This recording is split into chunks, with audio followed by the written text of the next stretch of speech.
Boa noite, agora estamos na aula de Direito Administrativo. No último encontro, nós falamos sobre os elementos ou requisitos do ato administrativo. Quais são eles? Nós falamos sobre competência, finalidade, forma, motivo. E hoje, antes de passar para o objeto, nós falaremos sobre a teoria dos motivos determinantes. O que vem a ser essa teoria dos motivos determinantes? O motivo alegado pelo agente público no momento da edição do ato, ele tem que corresponder o quê? À realidade. Ele tem que ser verdadeiro. Caso contrário, comprovando o interessado que o motivo informado não guarda qualquer relação com a edição do ato, ou que sequer existiu, o ato ele tem que ser o quê? Anulado pela própria administração ou pelo Poder Judiciário. Né? Então, se não há aí uma questão de veracidade, ele tem que ser o quê? Anulado. O professor Celso Antônio Mangueira de Mello, ao explicar a teoria dos motivos determinantes, ele afirma o quê? Ele afirma que os motivos que determinam a vontade do agente, isto é, os fatos que serviram de suporte à sua decisão, integram a validade do ato. Sendo assim, a invocação de motivos de fato, falsos, inexistentes ou incorretamente qualificados, vicia o ato, mesmo quando, conforme já se disse, a lei não haja estabelecido antecipadamente os motivos que ensejariam a prática do ato. Uma vez denunciados pelo agente os motivos em que se calçou, ainda quando a lei não haja expressamente imposto a obrigação de enunciá-los, o ato só será válido se esses realmente ocorrerem e o justificavam. Ok? Vamos dar um exemplo. Vamos supor que o prefeito de um determinado município ele tenha decidido exonerar o secretário municipal de turismo, ocupante de um cargo em comissão. Entretanto, por ser colega desse secretário e temer inimizades políticas, ele decidiu motivar o ato alegando a necessidade de reduzir a despesa com o pessoal ativo, ou seja, ele colocou um motivo aí, em virtude da queda no montante de recursos recebidos no Fundo de Participação dos Municípios. Só que tem um problema. 3 meses depois dessa exoneração, o ex-secretário de Turismo, imaginemos que o prefeito tenha decidido nomear a sua irmã para ocupar o mesmo cargo, mas sem motivar o ato. Aí nós temos uma pergunta. Nesse referido exemplo, ocorreu um vício? Ocorreu alguma irregularidade na exoneração do secretário municipal de Turismo, já que o prefeito sequer era obrigado a motivar o ato de exoneração? E aí? Sim ou não? Mas é claro que sim. Realmente o prefeito não era obrigado a motivar o ato de exoneração. Lembre, os casos de exoneração é de livre nomeação e exoneração, né, os cargos de comissão. Pois se trata de um cargo de confiança em comissão, de livre nomeação e exoneração. Contudo, já que se decidiu motivar o ato, a motivação tem que ser o quê? Tem que ser pareada com a realidade, tem que corresponder à realidade, ser verdadeira, ser real. O que não aconteceu no caso, ele inventou uma outra história. Como motivo alegado redução de despesas, ele foi determinante para a edição do ato de exoneração. Mas, posteriormente, ficou provado que ele não existia. Deverá ser anulado o ato por manifesta ilegalidade, seja pela própria administração ou pelo Poder Judiciário. Ok? Então, é isso que nós temos que nos atentar muito mesmo. Então, falamos aí sobre o motivo, sobre motivação e a teoria dos motivos determinantes. Agora nós passaremos a falar sobre o último requisito, né, do ato administrativo, que é falaremos sobre o último elemento do ato administrativo, que é o objeto. O quinto requisito do ato administrativo, que pode ser discricionário ou vinculado, é o objeto, ou seja, entendido como a coisa, a relação jurídica sobre a que recai o ato. Então, olha só, nós vimos aqui que esse objeto, ele pode ser discricionário. Então, se tiver alguma questão na prova falando que todos os requisitos do ato são vinculados, está errado, porque nós temos atos discricionários, ok? A professora Maria Silvia Zanella de Pietro, ela diz o quê? Que o objeto é o efeito jurídico que o ato produz. O que o ato faz? Ele cria um direito? Ele extingue um direito? Ele transforma? Quer dizer, o objeto vem descrito na norma. Ele corresponde ao próprio enunciado do ato. Já os professores Vicente Paulo e Marcela Alexandrino, eles nos informam que o objeto do ato administrativo, ele conteúdo, por meio do qual a administração manifesta sua vontade ou atesta simplesmente situações pré-existentes. Assim, os professores continuam dizendo que é objeto do ato de concessão de alvará a própria concessão do alvará. Então tem lá. Qual que é o objeto do ato administrativo de concessão de alvará? O objeto é concessão de alvará. Qual que é o objeto do ato de exoneração? Qual que é?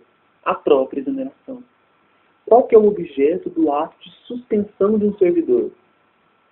A própria suspensão desse servidor. Neste caso, a liberdade de escolha do conteúdo específico, número de dias de suspensão, dentro dos limites legais de até 90 dias, conforme a valoração da gravidade da falta cometida. Então, nós analisamos aí os requisitos ou elementos dos atos administrativos. Tanto competência, forma, motivo, objeto, né? Então, vamos lá, vamos recapitular. Competência, forma, motivo, objeto e nós esquecemos um, faltam um. Forma, motivo, objeto, o que mais? Faltam finalidade, né? Então, competência, finalidade, forma, motivo e objeto. Competência, finalidade, forma, motivo e objeto. Agora, nós passaremos para um assunto de atos administrativos importantíssimo, que são os atributos do ato administrativo. Então, anotem aí. Atributos do ato administrativo. Ok? O que são esses atributos? São qualidades. Qualidades. Atributos são qualidades. Ok? Não existe um consenso doutrinário sobre a quantidade de atributos inerentes aos atos administrativos. Mas nós vamos falar de alguns aqui que são principais e que caem nas provas, que é presunção de legitimidade,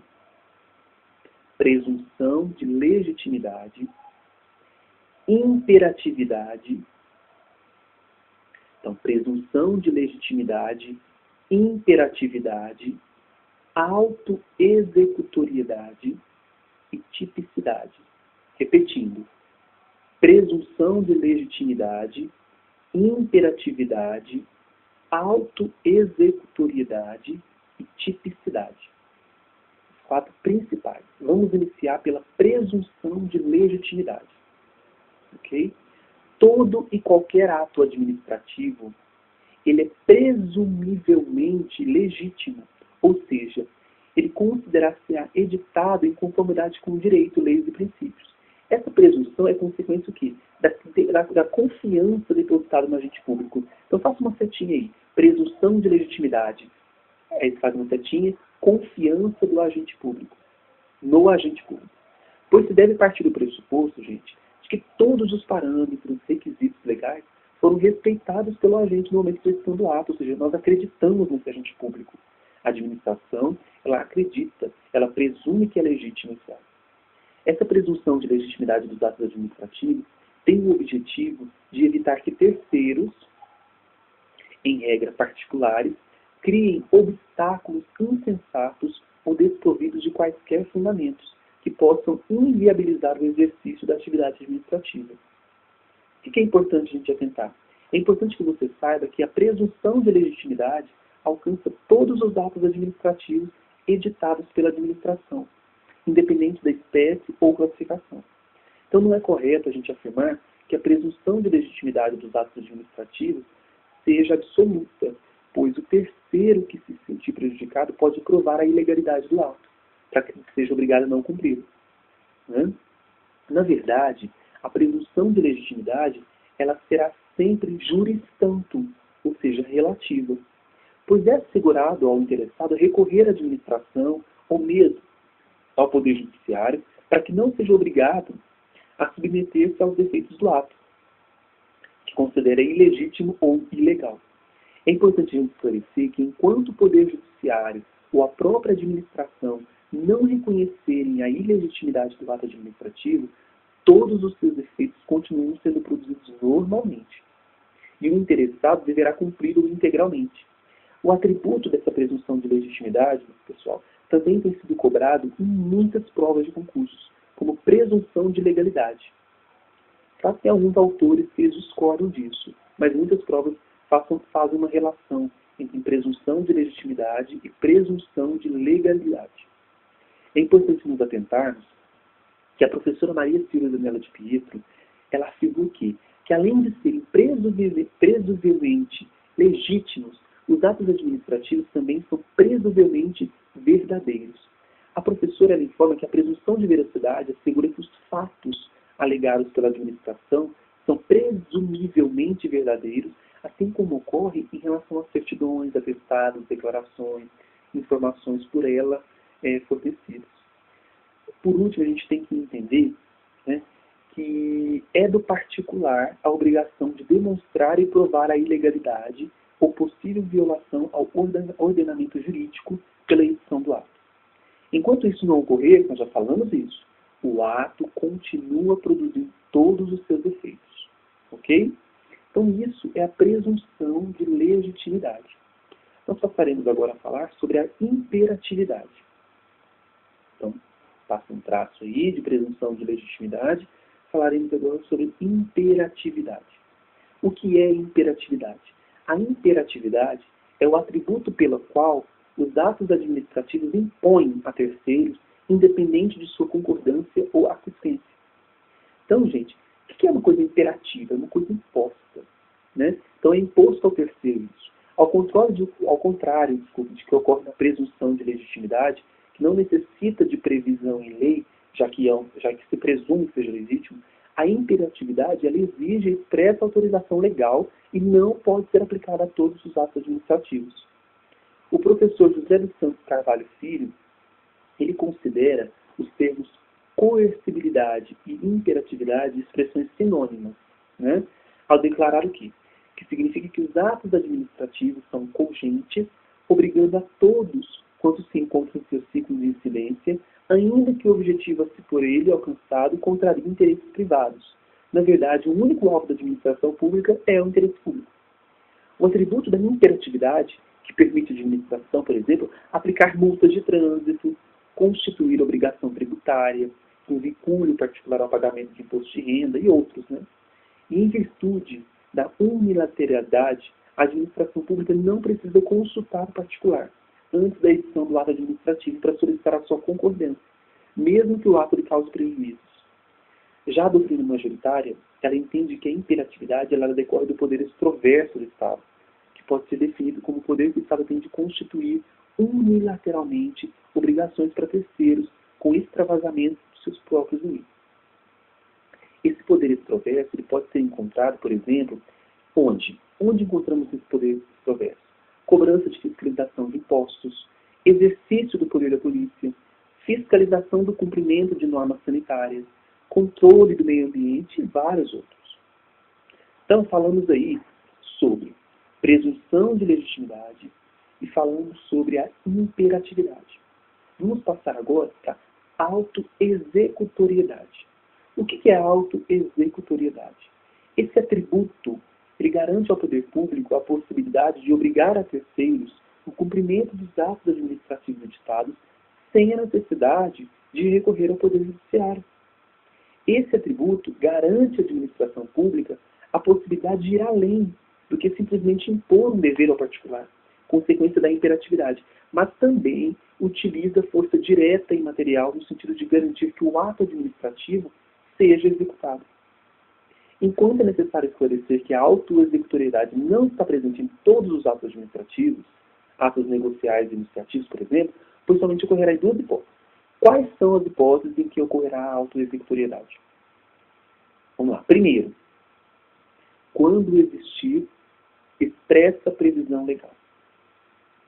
Primeiro, quando existir expressa previsão legal. Segundo, em situações emergenciais, em que apenas se garantirá a satisfação do interesse público com a utilização da força estatal. Então, primeiro, quando existir expressa previsão legal, e segundo, em situações emergenciais. Vamos imaginar que a administração pública ela se depare com a existência de um imóvel particular em péssimas condições, prestes a desabar e que ainda é habitado por uma família de 5 pessoas. Nesse caso, a administração não precisará recorrer ao Poder Judiciário para retirar obrigatoriamente as pessoas do local, utilizando a força se preciso for, pois está diante, gente, de uma situação que emergencial, autoexecutória, para qual a integridade física de várias pessoas está em risco. Também podem ser citados como exemplos de manifestação da autoexecutoriedade a destruição de medicamentos com prazo de validade vencido e que foram recolhidos em farmácias e a demolição de obras construídas em áreas de risco. Conforme já informamos, nem sempre os atos administrativos irão gozar de autoexecutoriedade. Por quê? Falamos anteriormente que a autoexecutoriedade não se aplica a todos os atos. Para fins de concurso público, a multa, que é um ato administrativo, é o exemplo mais cobrado em relação à ausência de autoexecutoriedade. Porque, nesse caso, a aplicação da multa, ela depende, apesar de a aplicação dessa multa ser decorrente do tributo da imperatividade, se o particular não efetuar o seu pagamento, a administração somente poderá recebê-la se recorrer ao Poder Judiciário. Óbvio, né? Os professores Marcelo Alexandrino e Vicente Paulo, eles dizem o quê? O que eles nos informam? Que a única exceção ocorre na hipótese de multa administrativa aplicada por adimplento irregular pelo particular de contrato administrativo em que tenha havido prestação de garantia. Nessa hipótese, a administração pode executar diretamente a penalidade, independente do consentimento do contratado, subtraindo a garantia. Por último, pessoal, é necessário deixar bem claro que os atos praticados sob o amparo do atributo da autoexecutoriedade devem ser revistos pelo Poder Judiciário, sempre que provocado pelos interessados. Para tanto, basta que os interessados demonstrem, por exemplo, que tais atos foram praticados de forma arbitrária, desproporcional, desarrazoada ou abusiva, para que o Judiciário possa anulá-los retroativamente. Ok? Então, falamos sobre presunção de legitimidade, falamos sobre autoexecutoriedade, falamos também sobre imperatividade. Por último, agora, o último requisito aí do ato administrativo, nós vamos falar sobre requisito não, atributo, né? Falaremos sobre tipicidade. O que é tipicidade? Não existe um consenso doutrinário sobre a possibilidade de incluir a tipicidade como um dos atributos. Isso é o primeiro ponto que a gente tem que deixar claro para vocês. Não tem aí uma doutrina, né, que fala sobre a inclusão desse atributo. Todavia, como as bancas examinadoras gostam muito de utilizar o livro da professora Maria Silva Zanella de Pietra, é bom que a gente conheça um pouco sobre esse atributo. Segundo a professora, a tipicidade é o atributo pelo qual o ato administrativo deve corresponder a figuras definidas previamente pela lei como aptas a produzir determinados resultados. Como é possível observar, o princípio da tipicidade decorre da aplicação do princípio da legalidade. E segundo o entendimento da professora de Pietro, para cada finalidade que a administração pretende alcançar, existe um ato definido em lei. Logo, o ato administrativo deve corresponder a figuras definidas previamente pela lei, como aptas a produzir determinados resultados. Então, resumidamente falando, o que ela falou? O que a professora disse? Que para cada finalidade que a administração quer alcançar, existe uma espécie distinta de ato administrativo. E, portanto, é inadmissível que sejam editados atos inominados. Ok? Sem nomes, sem uma nomeação. Então, nós vamos encerrar essa aula de hoje sobre atos administrativos, que é a segunda sobre atos administrativos. Então, nós encerramos lá com os requisitos do objeto, falamos sobre a teoria dos motivos determinantes e falamos sobre o objeto. Iniciamos falando sobre os atributos, que é a presunção de legitimidade, autoexecutoriedade, imperatividade e tipicidade. No próximo encontro, nós falaremos sobre a classificação dos atos administrativos, onde os atos se classificam em atos gerais, individuais, né? Atos internos e externos, atos de império de gestão e de expediente, atos vinculados e discricionários. Isso é classificação de atos, nós falamos tudo na próxima aula. Atos simples, complexos e compostos, né? Atos válidos, nulos e inexistentes, atos perfeitos, imperfeitos, pendentes ou consumados, né? Então, na próxima aula, nós falaremos somente sobre classificação dos atos administrativos. Ok? Então, bons estudos para vocês. Né? Quando a gente terminar essa questão dos atos administrativos, nós faremos uma bateria de exercícios para a gente gravar toda essa teoria. Tá certo? Muito obrigado. Boa noite para vocês. Tchau, tchau.